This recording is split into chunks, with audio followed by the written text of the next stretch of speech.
Coupe d'Afrique des Nations avec cette victoire de la Côte d'Ivoire devant son public.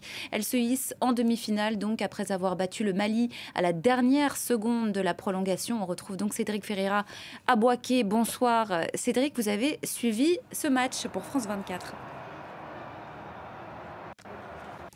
Et quel match incroyable encore une fois de la Côte d'Ivoire, les éléphants ivoiriens qualifiés en demi-finale de leur Coupe d'Afrique des Nations. Un match où il y a eu encore un miracle, décidément les éléphants ivoiriens qui survivent dans ces compétitions, qui se battent contre tous les éléments et pourtant ils sont toujours là.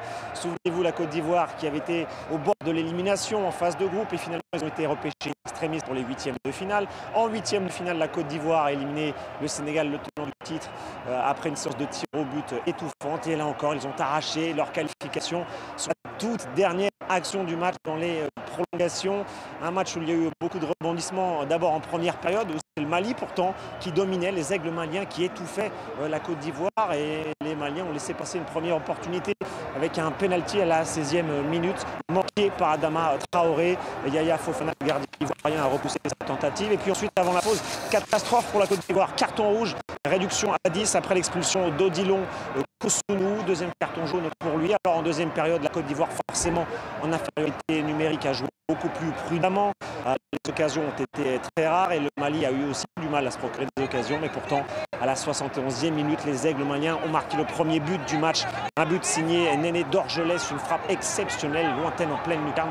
Un des plus beaux buts du tournoi. Les Maliens pensaient avoir fait le plus dur, mais comme on dit souvent ici depuis notre arrivée, découragement n'est pas ivoirien. Et à la dernière minute du match, 90e minute, Simon Adingra arrache l'égalisation. Lui qui venait de rentrer en jeu 5 minutes avant son tout premier ballon. Égalisation de la Côte d'Ivoire, direction les prolongations. Rien à signaler dans ces prolongations, hormis une belle occasion pour la Côte d'Ivoire, la tête de Sébastien Haller sur la barre. Et alors qu'on pensait se diriger vers les tirs au but, ce coup de marteau sur la tête des Maliens, coup de marteau évidemment. C'est une référence à la chanson à succès ici, puisque sur la toute dernière action, je vous disais, des prolongations, c'était les tirs au but juste après le coup de sifflet final. Et bien sur cette dernière action, c'est le héros Oumar Diakité qui a marqué ce but de la victoire. Il a même été expulsé sur cette action dans l'euphorie, lui qui avait déjà un carton jaune. Il a retiré son maillot, il a fait le tour du terrain, expulsé Oumar Diakité. Il va manquer les demi-finales, mais à l'heure actuelle, ce n'est pas un souci ici, puisque au coup de sifflet final de ce match, vous imaginez cette explosion de joie dans les tribunes, 40 000 spectateurs acquis à la cause des Ivoiriens qui ont tout vécu dans ce match d'un extrême à l'autre. Et cette qualification donc pour les éléphants ivoiriens qui vont rejoindre les demi-finales pour la première fois depuis 2015. 2015, c'était l'année où la Côte d'Ivoire avait remporté la Coupe d'Afrique des Nations.